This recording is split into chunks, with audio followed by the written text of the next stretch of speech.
Revue de presse.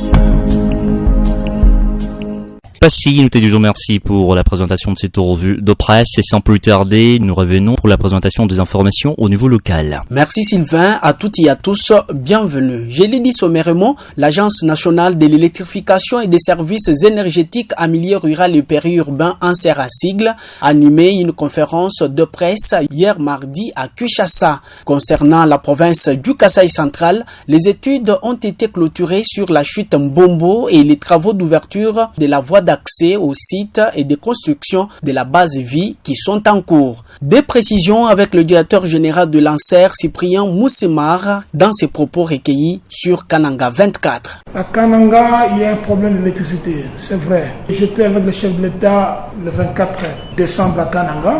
La foule a même scandé pour que Kananga soit électrifié. C'est un vrai problème, effectivement, et nous y travaillons depuis 2022. Avec les moyens limités, comme l'a dit le DGA, avec les moyens limités, on ne sait pas faire beaucoup de choses, mais on fait quelque chose qui n'est pas moindre. Il y a d'abord l'aéroport de Kananga qui est électrifié, vous avez vu les images. 100 ménages bénéficient de cette électricité.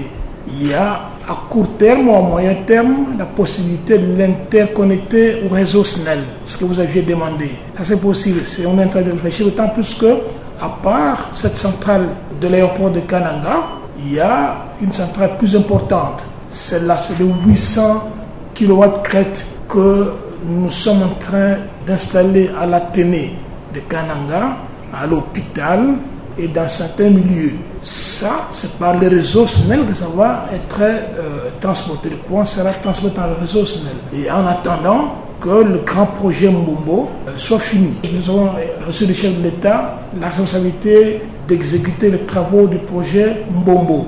À l'heure actuelle, nous avons déjà fini les études. Les travaux sont même lancés. On a commencé par la voie d'accès au site Mbombo.